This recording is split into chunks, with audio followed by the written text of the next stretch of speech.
Hi there, and welcome to the HR Podcast. This is Linda Misegadis and Cyndi Manuel, and we'll be your co-hosts. After spending years working in and with HR, we thought, why not start a podcast to support the important HR community? We believe the way things have always been done isn't necessarily what's going to work in the future. So we're diving into topics that support HR and working women as they navigate the future of work.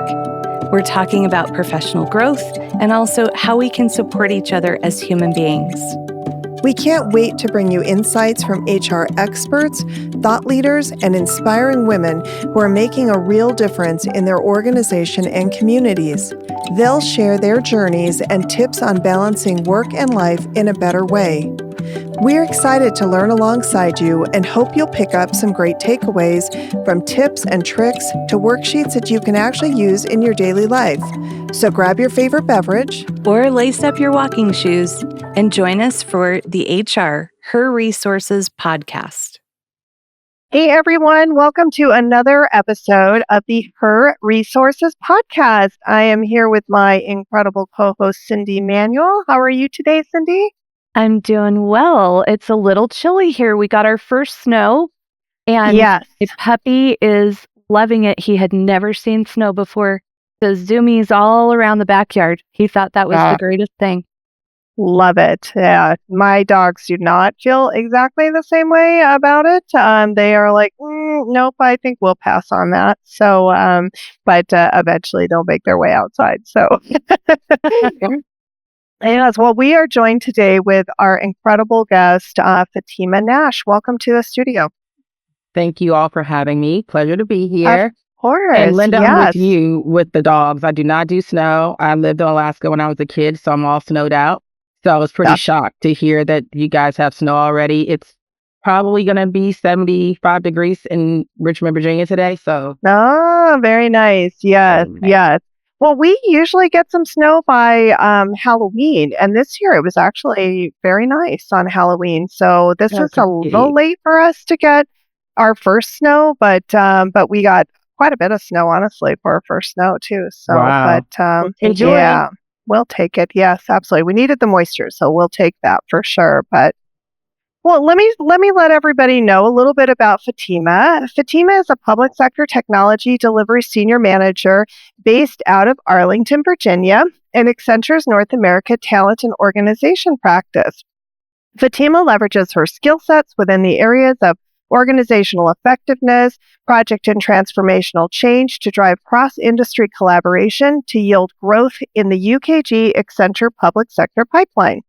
Fatima is a highly motivated organizational performance professional with an extensive background in project, program, and personnel management, client success, operational excellence, strategic and analytical thinking, organizational assessment, change management, employee experience, and operating service delivery model. Prior to joining Accenture, Fatima spent time in consulting, project governance, and strategic development and planning. Fatima worked with cross-functional teams to drive product and business decisions. But for fun, she can be found providing coaching services to the community. So I don't know how she has any time to do any of that, given her background, but thank you for your service. Thank you very much. Yes, that's quite the resume. Hearing it makes me reminded of why we're here today to talk about imposter syndrome. As you're reading that, I'm like, who I feel like an imposter listening to it. Yes. Well, they said Fatima, who? Fatima Nash? Wait. The same Fatima Nash that I knew? She did Yeah. That's so true. No, that is it. Well, and we're talking about imposter syndrome on our episode today, which is a great conversation, I think, for us as women. But just to kind of give everybody who doesn't know what imposter syndrome is it refers to a psychological pattern in which individuals doubt their accomplishments, feeling undeserving of their success, and fear being exposed as a fraud. Despite external evidence of competence, those experiencing imposter syndrome often believe they don't deserve their achievements or that they've only succeeded due to luck rather than skill or expertise. And for women, imposter syndrome can really manifest in several professional and personal contexts, which isn't, it's not just It's at all levels of the organization. So it doesn't matter what your title is. Women everywhere feel imposter syndrome.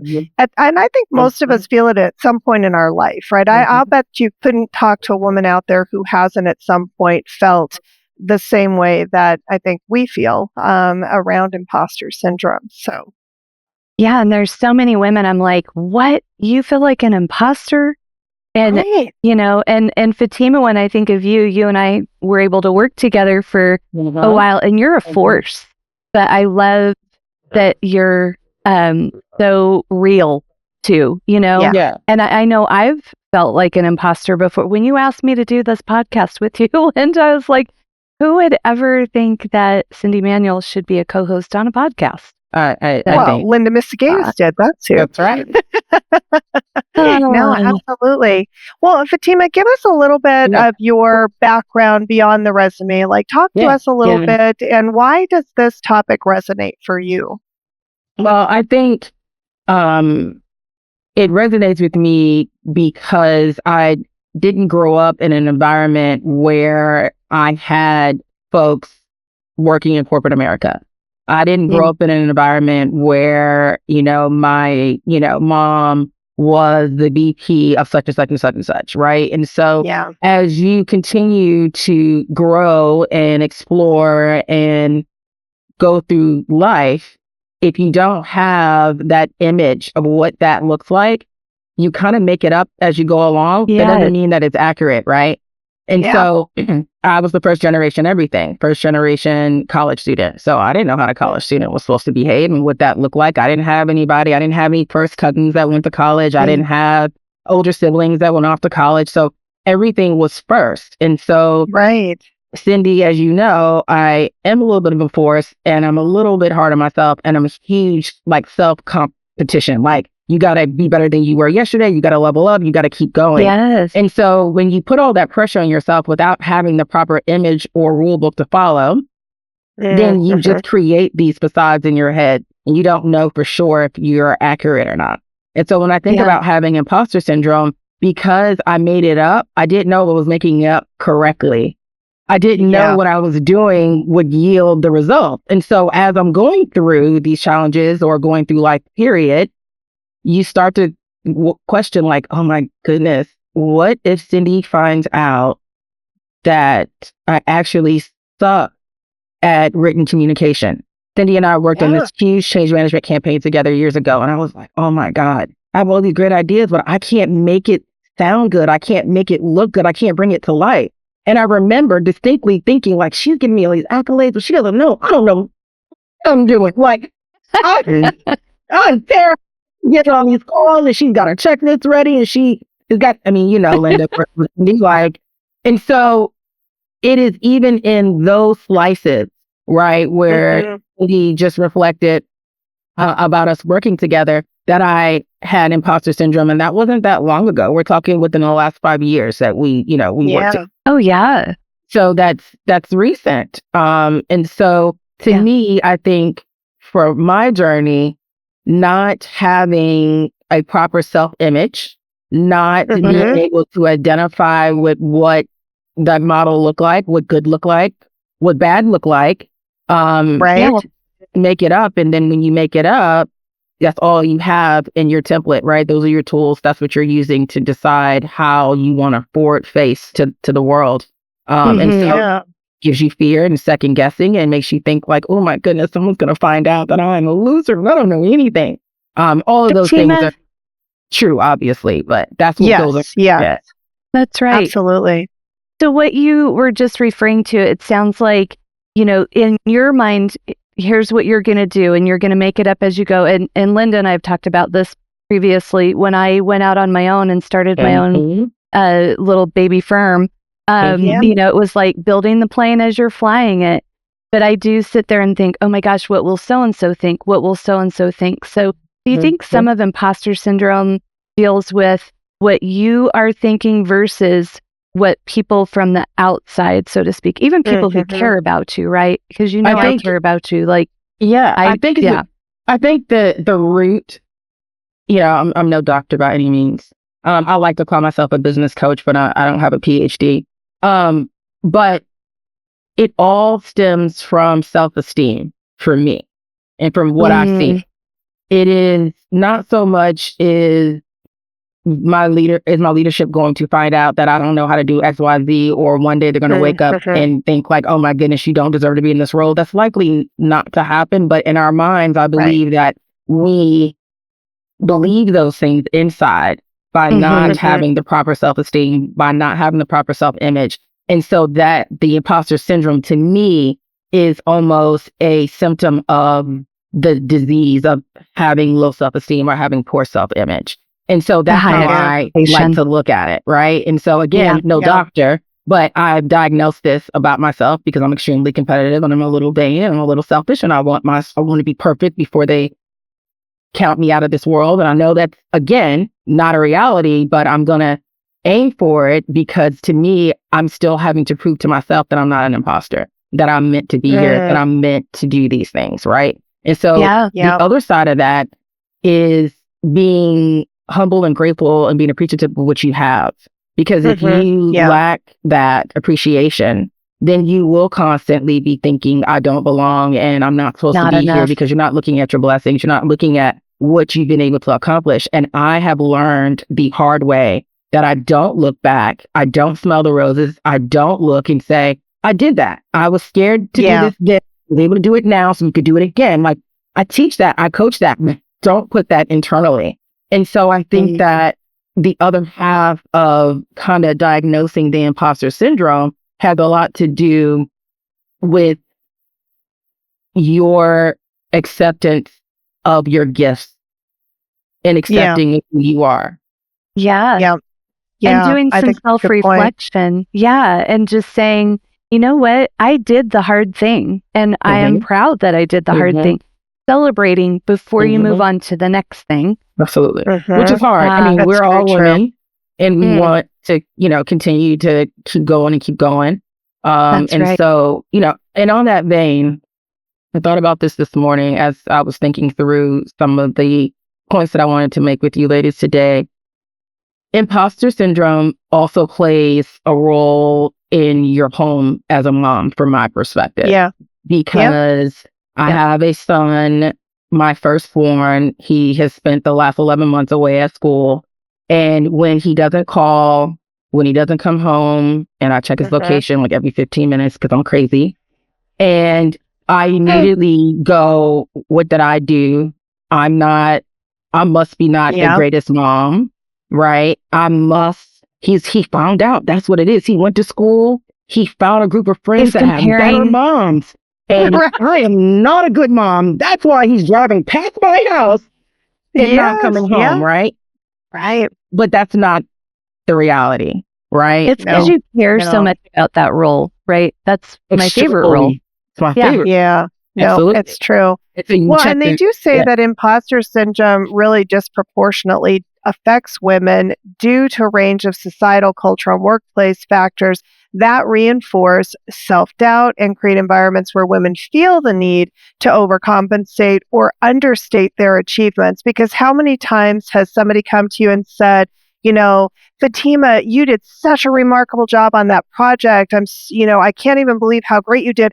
And your reaction is, oh, thank you. Like humility, like, oh, I've got to be humble instead of saying, yeah, you're damn right. I knocked it out of the park. And thank you for acknowledging how awesome I am. Never would you respond that way, right? Because you'd be like, oh, I can't toot my own horn. And so I'll just humbly accept it. Didn't do correctly. Didn't do well. That, and I'm rolling my eyes like, you have no idea.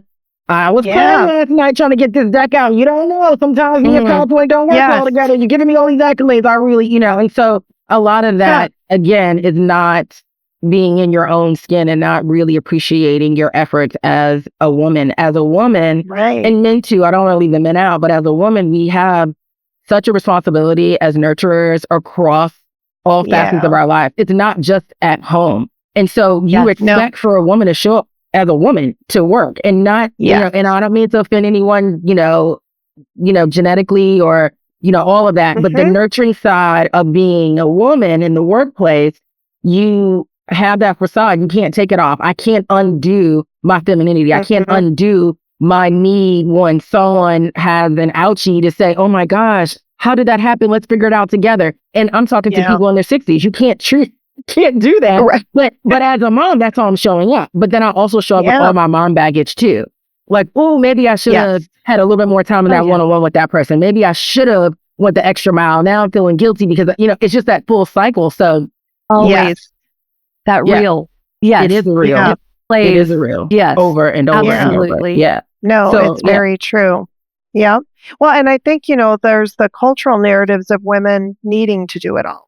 So we're supposed to exceed in both professional and personal responsibilities. We have to be everything to everyone at all times. And so we do kind of foster those perfectionist tendencies. And according to a 2019 study published in the Journal of Frontiers in Psychology, women are more likely to experience high levels of perfectionism and feelings of failure contributing to imposter syndrome. So, the research supports that it's not us making this up. And I agree. I think men suffer from imposter syndrome as well, but I think to a lesser degree for a number of reasons, because cultural norms really kind of feed to men. They don't feed to women. Our cultural norms are that we're supposed to, be perfect, excel at everything we do, and be quiet about it, right? So we're just supposed to exist and do what we're supposed to do. And I think that that's been what has created kind of that normal around all of that. Agreed. And then you think about that. If that's not your persona and that's not how you want to show up, then you are showing up haphazardly and you are not giving yourself, your best self, because you're trying to hit all those targets. Everything you just said, I have to do this, I do this. And I don't know about you guys, but I process everything through a checklist. So I got to go through all of this before I can get down to the bottom line. Well, man, can you imagine my tone or my energy or what I'm displaying after you go through all of those checklists? Right. And then I'm thinking, again, the back of my mind, I don't belong here anyway. They're going to find out that I have to be doing this. So I'll, and then it's a big old funnel. The other thing that you mentioned about the societal norms, I think that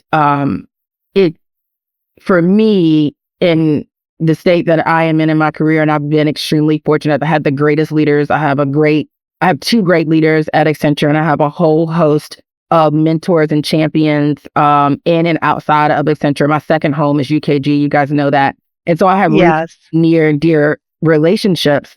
But those societal pressures in how you show up for all of those relationships also add to having imposter syndrome, because everyone has all those expectations. Because you show up a certain You've set the bar really high too.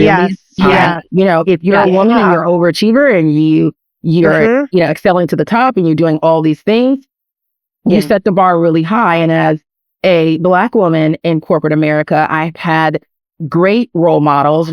Did not matter the gender, the color, the creed. But in the world that I live in, there's not a lot of folks that look like me. And so not only, if we go back to the beginning, and my ears are really, really small, that's why these headphones keep popping out. I'm sorry, guys. But the only small thing I have. But when you think about my beginning journey of imposter syndrome, if I grew up in a world, and my parents worked really hard for what they have, and I appreciate everything they've done, but I wanted to be Claire Huxtable, but I didn't have a Claire Huxtable, right? And so Claire Huxtable was a doctor, was a lawyer. I didn't really want to be a lawyer, but I wanted to be in business, just like Claire. And so if you grow up in corporate world or small business world and you don't have something to look and model after, the imposter syndrome is just 2x, right? So not only do I have imposter syndrome because I'm a woman, I'm a perfectionist, but I also have imposter syndrome because I'm working in a field where I don't see myself. So I don't know how I'm supposed to show up. Right. And so then it's the fear. I'm going to get found out. I don't belong here. I don't know what me looks like in 20 years because I don't see myself in 20 years in my, environment. And so that plays gotta feel heavy too. Just a little bit. Yeah. I mean, because then you're probably, and I don't want to put thoughts in your mind, but knowing you, I have a feeling you sort of take that role now very seriously for those who come behind you as well, right? Oh, yeah. Which is why you're a coach. Because you want to bring young people along. That's right. That's one of my biggest joys and biggest weight and biggest areas where I think, gosh, I don't know that they're going to learn anything from me, because what do I have to teach an intern? You know, and then they say something like, gosh, that was awesome. I learned so much. And I'm thinking, wow. Yeah. It brings tears to your eyes when you really think about it. You know, even simple gestures like, we were in a boardroom meeting and a analyst level wanted to give up her seat for her male manager. And you both have been in formal settings with me, and I'm pretty much the same person if we are sitting at a bar drinking a glass of wine or if we're in a boardroom. So I immediately distracted the whole meeting and made sure he had another place to sit, because there was no way that was appropriate in my mind. And I'm the woman leader in the room, and she's looking at me. And so I take that role, to your point, Cyndi, very, very seriously. It's right underneath being a mom, because why else are we doing this if not to help the generation coming up after us? And that generation is amazing. Those two generations, millennials oh my and Gen God. Z. They take the best of everything and merge it into, you know. But then you have to think about them. They also have imposter syndrome, because this generation is so unique. They don't know either. So it's up to us to push our imposter syndrome feelings down, because we made it. We're successful. We have our checklist. We have our toolboxes, right? To go back to the generation and say, hey, I'm still scared. I'm still scared too. Like, it's okay. We're in this together. Let me show you how to make it work. I think that's really important too. Sorry, Linda. It was just what you just said there, Fatima, is so important. Just being real and being vulnerable. And saying to young people or other women leaders, like, I love how women leaders or women in general support each other in business and in life. And so, and men too, but we're, you know, kind of focused on women here. But it's, you know, to be able to be vulnerable and say, you know what, I'm feeling out of my element here, and so I'm going to do the very best I can do. But let me tell you, that perfectionism inside of me is really haunting me right now. That's something I've struggled with forever. And Fatima, you and I have a friend in common who told me at one point, you know, progress over perfection, Cyndi. That's right. And so that's a reel that I play in my head a lot of times. She's my empathetic godmom for sure. Shout out to Susan Hayes. I wouldn't make it without her. But I agree with you that on all those points about women, supporting women, and having front of mind how we're showing up for each other, I think is super important. And it helps with the imposter syndrome, because your audience has to know and understand that it doesn't go anywhere. You have it. It doesn't leave. You don't take a magic pill and it goes away. You don't get cured. Thank you. You better learn how to live with it. Mark Manson said, you better enjoy the struggle of something. If you want something, enjoy the struggle of it. And I want what I want. And so I'll take that fear with me, but I'll use my toolbox.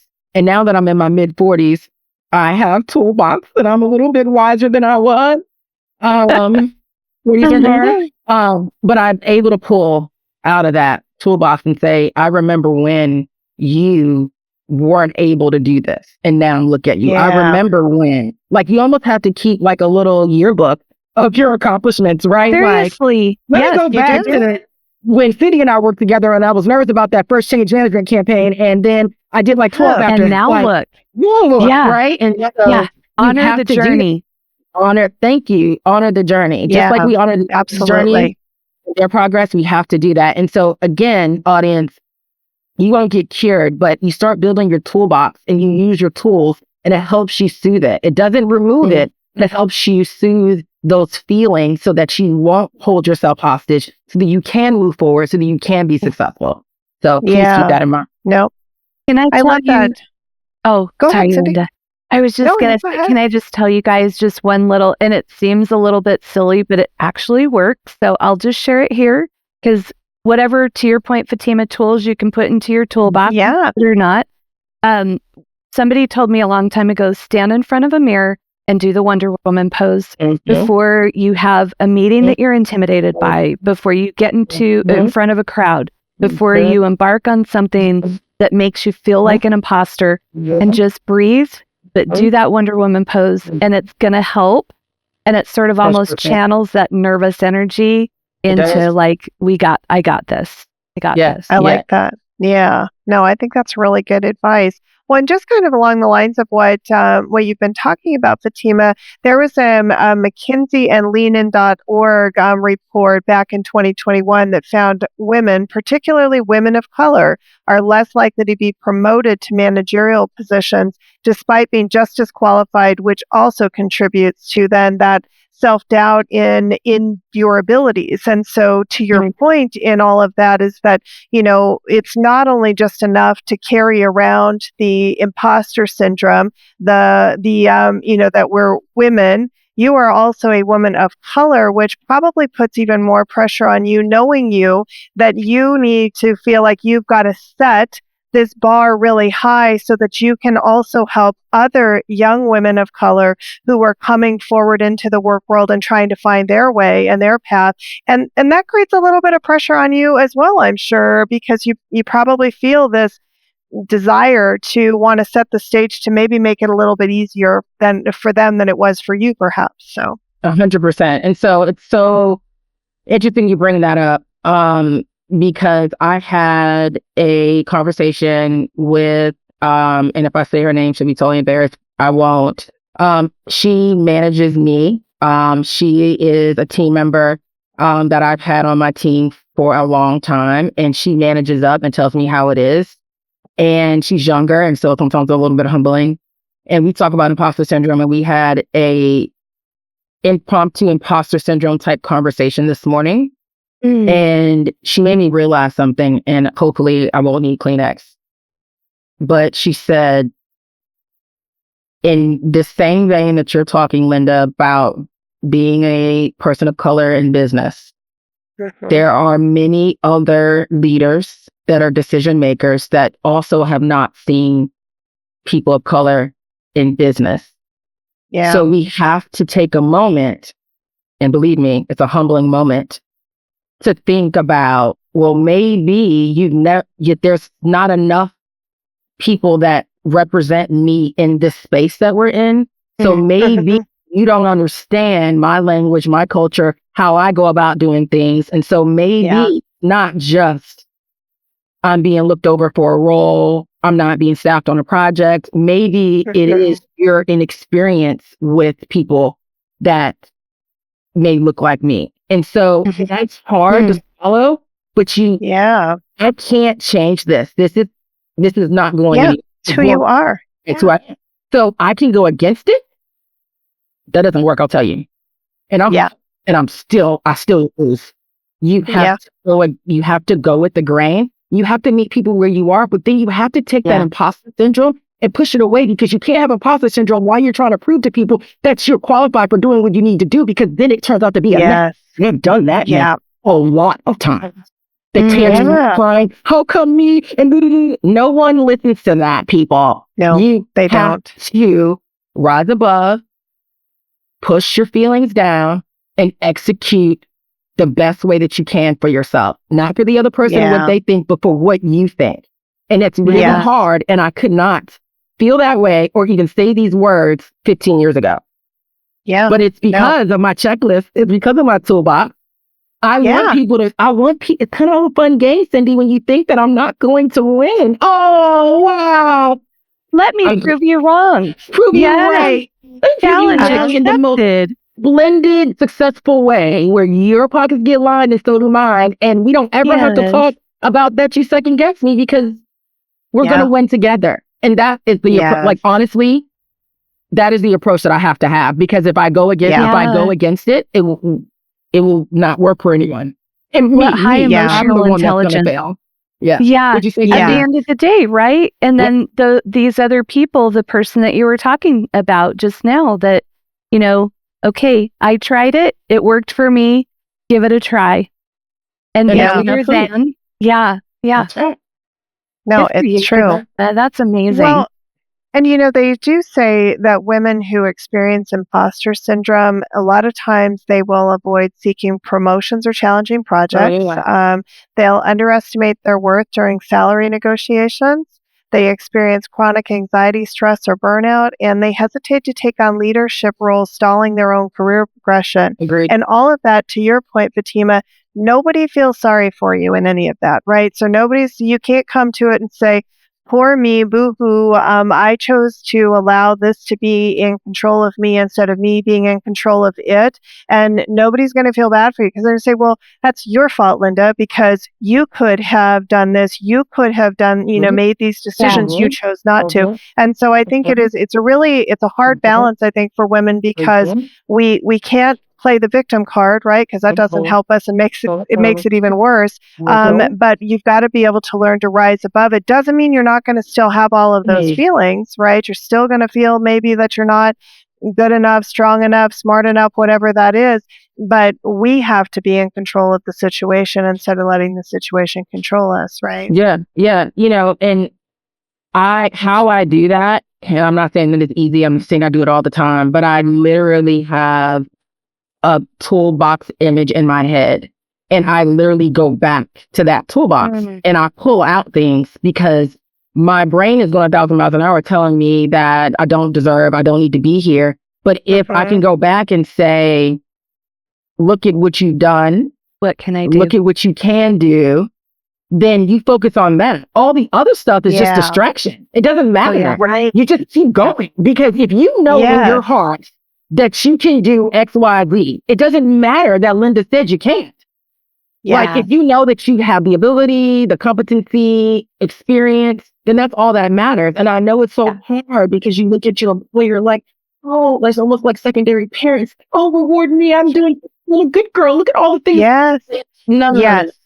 You're a good girl. You were a good girl before. You don't need your supervisor to tell you that. You're providing a service to them. They provide a service to you. It is transactional yourself, and you keep going. Because it will, as a person with imposter syndrome, you can go into dark places because thinking negatively about yourself at work. The Delta Principal is proud to sponsor the HR Her Resources podcast.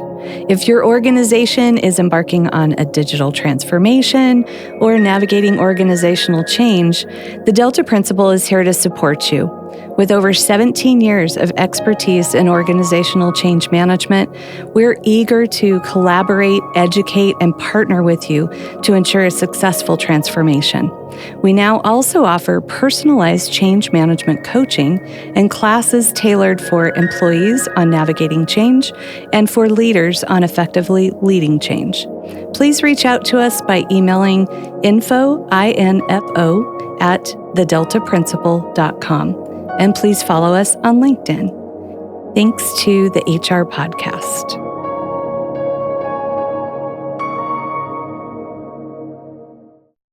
Absolutely. And I feel like I have a daughter who is in college, and I feel like I could tell her whatever I want to tell her, Fatima and Linda, and I could say, okay, here's what you should do. Here's the tools in your toolkit.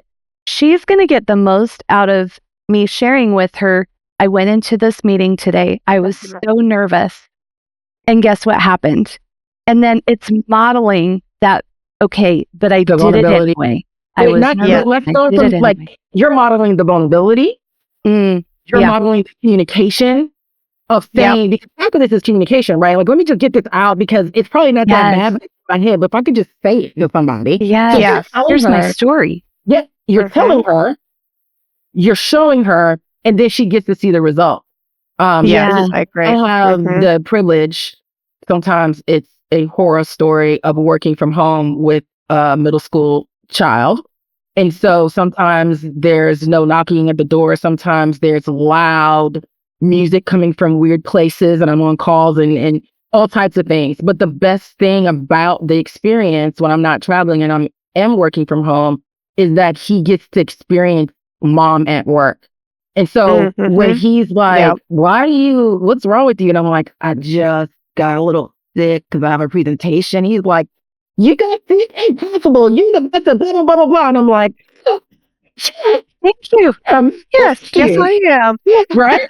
But Yes. it's a nice reminder for me, but also to your point about your girl, you get to see and grow differently than others that may not be able to see their parents in that vulnerable state like that. Yeah. And that also pushes down the imposter syndrome symptoms. Yeah, I agree. Well, and I know for me, like I didn't have, my mom didn't model that for me, right? My mom was one of the strongest women I ever knew, but she never showed her vulnerability. She was someone, she'd cry in the bathroom by herself, she never let you see her cry. She didn't share with you her struggles or her challenges. And so as a result of that, I saw this incredibly strong woman, but I didn't know what my mom was going through. I didn't understand those feelings and emotions and the struggles that she had, because she didn't mirror that to me. So I didn't have an opportunity. And so I do think for us as women, it's important for us with both our boys and our girls is for our boys to see that as well, because I think if they can recognize and see that, they also look at women differently as well, right? Because we are innately more, we're going to be a little more emotional. We're going to be a little more empathetic. We're going to, bring something to the table that just men don't bring, because that's just not as much of who they are as we are. They need to see that side of us as well and recognize that that's normal. And we've got to make that more normal, that it's okay for us to show those vulnerabilities, 100%. But also show those strengths. So how do we overcome and achieve greatness, whatever that greatness is defined by us? So. Yeah, I agree. There's a meme that's always going around about women, the meme of the women crying, but then getting right back up, right? So I'm going to cry it out. And I am a crybaby. Like I was a crybaby. That was my nickname when I was in middle school. I was a crybaby. I still am a crybaby. I feel all the emotions all the time, and I take everybody's emotions too. Oh my goodness! Oh yes, yeah.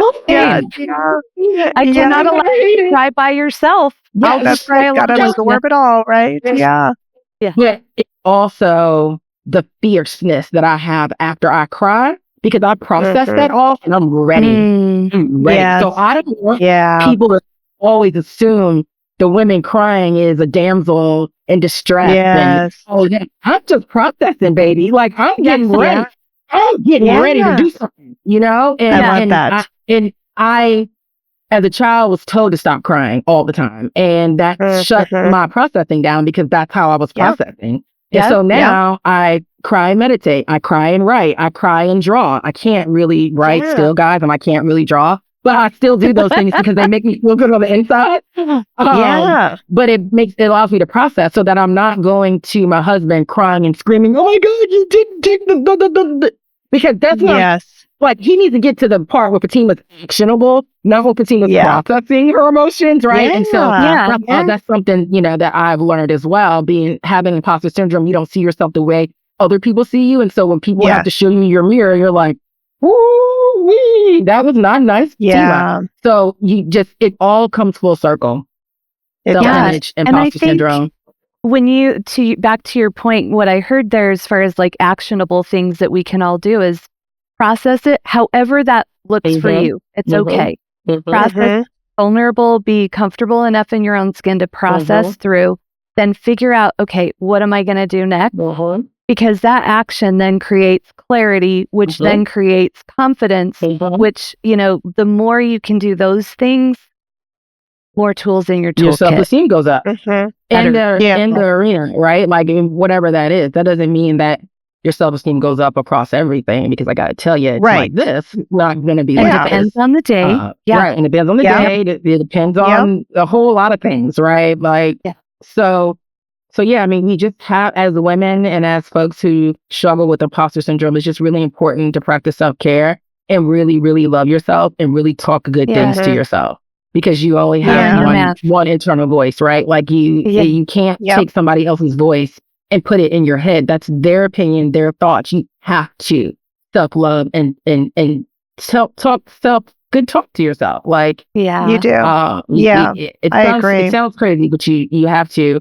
And I don't do the Wonder Woman dance, but I have this dance that I do in the mirror. Oh, I love that. I love it. So I am always ready to boogie. And so that helps me a lot, like get in the groove. And it reduces a lot of the nervous energy. So Yes, if I I love have to do that. right That's before a great. call, I will do a little shimmy and I'll stand up and do a little dance or something Whoop, to get, whoop. because I'm all, Yeah. I'm always ready to party. I'm always ready to dance. So No, I think that's great. Well, Cyndi, for our human resource colleagues out there, there are certain things that that HR can do to help women in the workplace around this, and some of that is around like promoting inclusive leadership and representation, creating mentorship and sponsorship programs. That really kind of bring that diversity around. So, look, to your point, Fatima, when women see others like them succeeding, it really does foster a sense of belonging, and then it kind of combats those feelings of inadequacy. Really encouraging open conversations about imposter syndrome. Cindy, I remember when we had Dr. Cooper on, we were talking about creating like normalizing being a woman, right? So we might have hot flashes and need the fan on, or we might need to adjust the temperature because that's what we need. It doesn't make us weird or anything. It's just we're women and that's what we need. So creating that, normalizing the conversation around that, and even sometimes providing workshops and training. A lot of times we don't think about how do we help support women in the workforce, and that's one way to do that. And then the last thing it talks about is really kind of creating an inclusive work culture as well, right? So we talk a lot about psychological safety. What does that really mean? How do you recognize and celebrate achievements? And then really kind of address that unconscious bias that happens a lot as well in the workforce. Exactly to what Fatima was talking about is like, how do we put that bias training for managers and employees to really mitigate biases in hiring and promotion and evaluation, and really working on reducing gender bias, because it does still happen in the workforce quite a bit. I mean, it is still a much more male dominated. We talk about this with human resources, even though it's a female dominated industry and has been from the beginning. Men's voices are what are amplified, and men still make more money than women do, even though it's a female, really females rule the world of human resources, and yet we see that. But those are just some ideas for some of our listeners out there in human resources. Like, what could you do as a leader in HR to help create that environment in the work world to help women who might be struggling with imposter syndrome? And one thing I would add to what you've said, Linda, I love all of that. Find those leaders who embody and model those behaviors, the inclusive behaviors, who lift other people up, who are vulnerable with their employees, so that we don't look at those leaders and say, oh my gosh, they never do anything wrong. It's such an easy path for them, because we know that's not right. But find opportunities to highlight those leaders, men and women. And I think that's where HR can be helpful as well, is to tap those leaders on the shoulder and say, hey, do a coffee with a group of people and just share your story. How did you get here? And it's okay to feel all the things Absolutely to get to the level that you've gotten to. And how do you do that? I wish if I had a magic wand for HR, I would have all leaders go through some sort of self-esteem workshop, something focused on self. I like that. Because the older I get, the more selfish I become. I realize that it all starts here. And if I work on me, I won't be worried about pushing you to the side, because I understand my worth. And if I'm a leader, I'm not going to be worried about how you're going to feel about my vulnerabilities, because they're mine and I feel good about me. But guys, these leaders also have self-esteem concerns. So we're asking our leaders to say, hey, show up for these employees. Well, who's showing up for them? Because we can just keep going. We'll talk about this for another 45. So it starts with self. As a leader, you need to dig deep and realize that you're the temperature setter for your team. And so you need to make sure you're flying right, buddy, before you get on a group meeting or whatever you're doing. because we're all modeling your behavior. So I'm going to look like an imposter if you look like an imposter. Yes. Yes. That's so true. Yeah. Yeah. Yeah. Somebody's got to have self-esteem to push through it. But if I had a magic wand for human resources, that's what it would be, is to train our leaders on having good, proper self-image. I love that. I think that's really great. That is really great advice. And something Cyndi and I talk about a lot is that it does come to that. It's that leadership training, right? It's because you're right, Fatima. We make assumptions about leaders. We assume that they have all of this self-esteem and they've got it all figured out. And to your point, many of them are shaking in their boots just as much as we are. And so, and that's advice I've given my employees in the past, but don't even think about it from my own perspective. Like when you have an employee who comes to you and says, well, Cyndi is making more money than I am, but I do way more work than Cyndi does. It's really like, don't worry about what Cyndi does or doesn't do. You need to worry about you. What are you doing? How are you showing up at work? And so it's like we give that advice, but we don't always take it. So I do think that's a really great point. Is it's just another facet of leadership training that really needs to be incorporated into it. My favorite line, if I can comment, when I used to lead a project management office years ago and had 29 direct reports in my 20s. That was pretty interesting time, as I was also an imposter, so I don't really know. Hope they all turned out well. But when I would have that situation, I would bring out a sheet of paper and draw a squiggly line, and let's talk about your compensation journey, because their compensation journey is not your compensation journey. I can guarantee you they started at a different place than you did. So let's talk about where you want to be. Let's not talk about what Cyndi's making. That's not your business. Your beat isn't with Cyndi. Your beat is with yourself, because you're not making the money that you want to make. So let's figure out how to do that. And that conversation really changed relationships with people, because it wasn't me just saying, let's go get a comp review from HR. No. Before we incorporate other people into this madness, how much money do you want to make? Where you want to be in life? How you going to get there? Because you can't get there.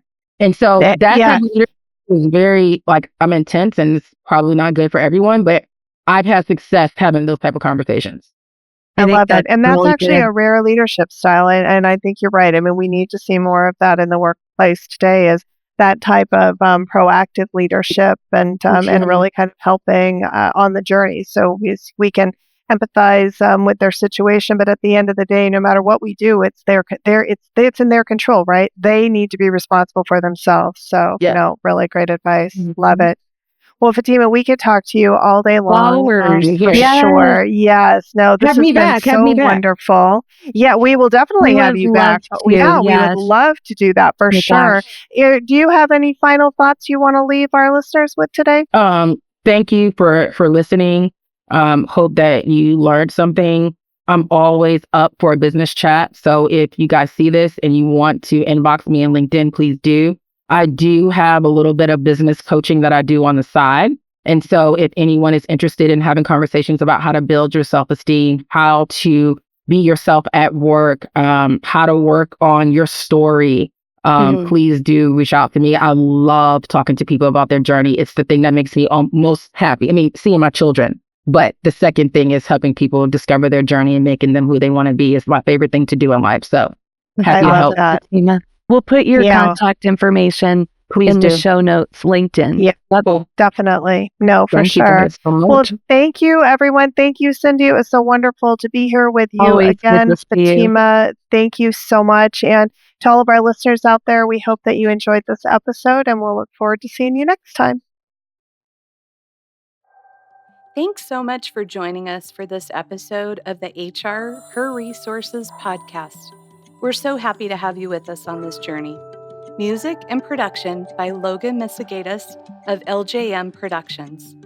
We'd also like to thank our intern, Lauren Banas, for creating our logo and supporting our social media postings. If you'd like to connect with Logan or Lauren, you can find their information in the show notes. If you found value in our discussion and think someone else might as well, please follow and subscribe to our LinkedIn and share with a friend. Until our next episode, please take care and continue to support one another.